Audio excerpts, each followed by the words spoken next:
Bonjour Daniel, Méca Passion organise un grand événement la semaine prochaine. Est-ce que tu pourrais nous en parler? En effet, nous sommes en plein préparatif de la 9e bourse d'échange qui aura lieu les 16 et 17 septembre prochains sur le site des arènes d'Agenmo. Donc la bourse d'échange comprend la bourse elle-même avec une cinquantaine d'exposants. Je crois qu'il y a 500 mètres linéaires de réservation. Donc expo de tracteurs, véhicules anciens, donc un parking dédié aux véhicules anciens où durant le week-end une centaine de voitures seront présentes. Et donc je suppose que vous préparez ça depuis longtemps. Voilà, c'est une lourde préparation puisque nous avons la restauration et le bar sur place. Et donc ça dure 3 jours, du vendredi soir au dimanche soir. Et nous avons également un vide-grenier qui prend à la suite de la bourse d'échange. Donc le vide-grenier a lieu le dimanche 17. Et le dimanche 17 également, à 16 h aura lieu le tirage de la tombola. La fameuse tombola avec les belles voitures à gagner. Voilà, donc il y a une trentaine de lots et le premier prix est juste derrière moi, c'est une 2 chevaux Charleston. Et donc cet événement, ça fait 9 ans que ça dure, c'est ça? Donc ça veut dire que ça attire énormément de monde. Voilà, les exposants viennent régulièrement à Agenmo et ont amené d'autres exposants. C'est une bourse qui fonctionne bien. On avait pris ce créneau de septembre et donc ça marche bien. C'est également couplé avec les journées du patrimoine, puisque les 16 et 17, c'est le week-end du patrimoine. Sur Agenmo, nous avons un patrimoine industriel et agricole avec pas mal de moteurs anciens en exposition, peut-être une machine à vapeur aussi. Voilà. Bon, eh ben, bon courage et puis à la semaine prochaine alors. Hein, Canal Achat sera là. Merci Canal Achat et à bientôt.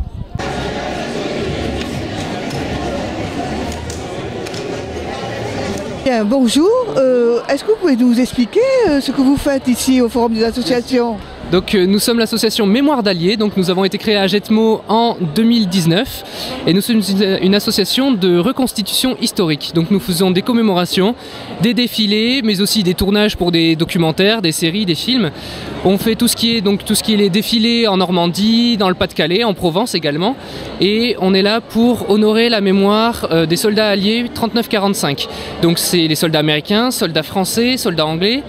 On fait aussi un peu de soviétique et de toutes les nations un peu du Commonwealth, donc australiens, indiens, tout ça.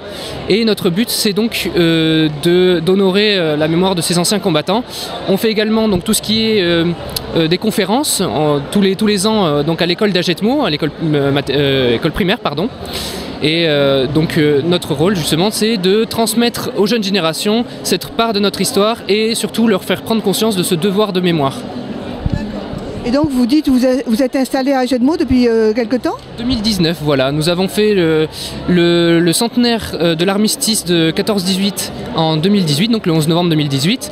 Et de là, nous avons créé notre association qui s'appelle donc Mémoire d'Allier, qui a été créée dans la foulée. Et maintenant, nous sommes une petite quinzaine à Agetmo et dans les alentours. Et nous faisons donc des déplacements tout autour de la France pour participer aux diverses commémorations.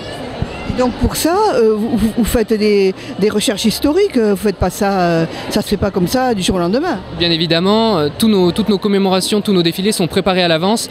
Tout d'abord en accord avec les autorités locales, puisque bien sûr on ne peut pas faire ce que l'on veut. Et également il y a tout un travail de recherche en amont, de recherche historique, donc de documents.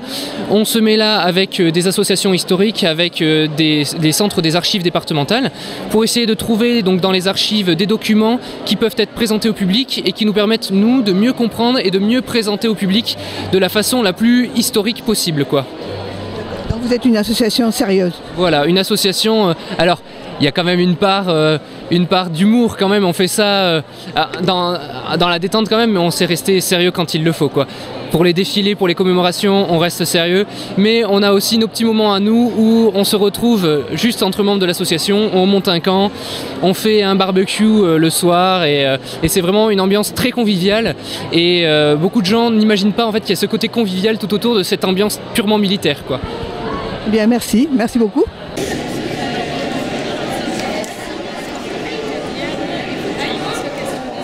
Donc on voit des enfants qui sont en train de jouer aux échecs. Donc est-ce que tu peux nous parler de cette association? Oui, donc l'échiquier Chalossé, c'est la 3e année d'existence. On est à peu près une cinquantaine de licenciés, 25 adultes, 25 enfants, et on joue tous les lundis soirs à l'amicale laïque de Agenmo, donc à 17h15 pour les enfants et à 18h30 pour les adultes. Donc il ne faut pas hésiter à venir, même si on est débutant, parce qu'il y a vraiment tous les âges et tous les niveaux. Et on progresse tous ensemble, en jouant tous ensemble. Et après, pour ceux qui veulent aller un petit peu plus loin, s'inscrire au club permet de participer à des tournois ou à participer aux championnats régionaux, par exemple, dans lesquels on a engagé plusieurs équipes de jeunes et d'adultes. Voilà. Mais on peut aussi venir simplement jouer librement, il n'y a aucun problème, tous les lundis soirs. Et alors, les personnes qui encadrent, ce sont des joueurs expérimentés? Alors on essaie de structurer le club notamment en passant des diplômes de formateurs, d'animateurs. Donc c'est quelque chose, le club est très jeune mais qu'on fait petit à petit. Donc à ce jour on a 2 initiateurs diplômés par la Fédération française et on a aussi 2 arbitres officiels et on a de très bons joueurs qui aiment bien donner leurs conseils aux autres. Donc voilà, tout le monde en profite et c'est une émulation comme ça et tout le monde progresse. Et l'an dernier, il y a eu un championnat à Agenmo. Alors on organise effectivement chaque année un tournoi de rapide et de blitz. L'an dernier on a accueilli pratiquement 140 joueurs de mémoire sur un week-end. Donc c'est un événement qui n'a que 2 ans mais qui a s'est déjà un peu imposé au niveau régional. On a des joueurs qui viennent de toute la Nouvelle-Aquitaine, même de Paris l'an dernier. Donc ça plaît bien, ça prend bien et on espère que ça va durer. Voilà. Et quel est le profil là, des joueurs, par exemple, en particulier les jeunes? Alors les jeunes, on a vraiment de tout. C'est un jeu où il y a des personnalités très différentes. Il faut savoir qu'on peut commencer à apprendre dès 5-6 ans. Donc les enfants souvent apprennent très très vite et ensuite voilà, jusqu'à 18 ans disons et ça convient aussi bien à des enfants qui sont très très actifs parce que justement ça leur permet de se concentrer sur quelque chose pendant une durée assez longue, aussi aux enfants un petit peu solitaires qui ont besoin de calme, voilà, donc vraiment je crois que ça peut profiter à tous les profils. Donc aujourd'hui tu fais un peu appel à de nouveaux joueurs?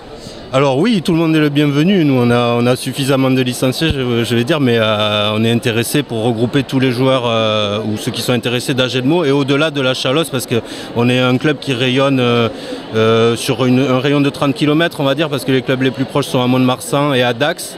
Donc on est dans une zone où il y a très, très peu de clubs, il n'y a que nous. Donc voilà, on essaie de fédérer, tout le monde est le bienvenu. Ouais. Merci beaucoup. Merci à vous. Bonjour madame. Alors, pouvez-vous nous dire ou nous expliquer ce qu'est Génération Mouvement?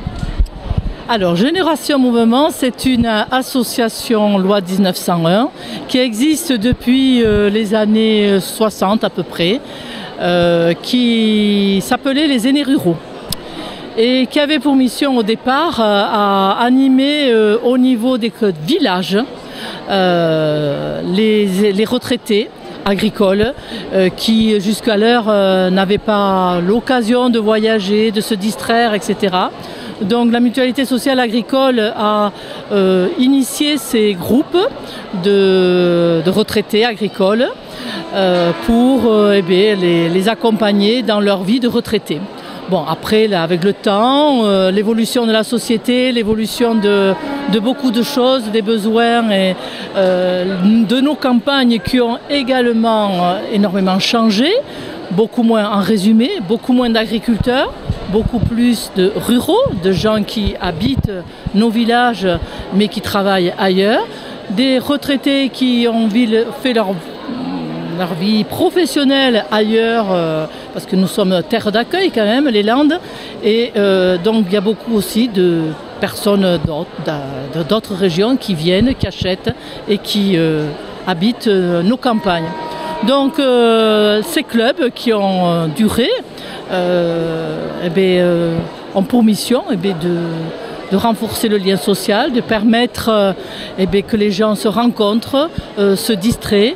Donc différentes activités sont organisées par ces clubs, donc régulièrement des réunions pour faire la belote, la pétanque, etc. Mais surtout aussi pour initier des sorties, pour aller visiter par exemple Orthès, à Castelnaire récemment, ils sont allés à Orthès. À Aubagnan par exemple, prochainement ils iront visiter Préchac-les-Bains, le seul moulin à vent qui existe dans les Landes à Bénesse-les-Dax. Donc voilà, donc tous ces clubs, c'est pour faire vivre, distraire, créer du lien social. Alors bien sûr, il y a aussi les repas. Là, les repas, ça a toujours... C'est incontournable. Toujours. Et puis les voyages, bon, des petits voyages, mais aussi des grands voyages, notamment initiés par la fédération départementale. Parce que nous avons... Et donc il y a beaucoup d'adhérents? Alors, sur le secteur, nous sommes 767 adhérents et au niveau du département, 17 000. Vous dites le secteur, c'est-à-dire la communauté de... L'ancien canton d'Agetmont, voilà. Donc où là on est 11 clubs vivants au niveau du secteur et qui proposent. Et puis également il y a tout ce qui est aussi action, activité pour prévenir au niveau de la santé. Donc, de la gymnastique, des ateliers avec la CEPT, qui est une association qui est départementale, qui est financée par les caisses de retraite et qui permet d'organiser des ateliers sur l'alimentation, sur la posture, enfin bref. En fait, vous êtes un peu au service de toutes ces personnes retraitées qui habitent dans les campagnes. Tout à fait. Hein. Le principal, c'est qu'ils viennent vers nous. Hein, voilà. Et on lance un appel alors? On lance un appel et puis il ne faut pas hésiter à venir, on les accueillera avec grand plaisir.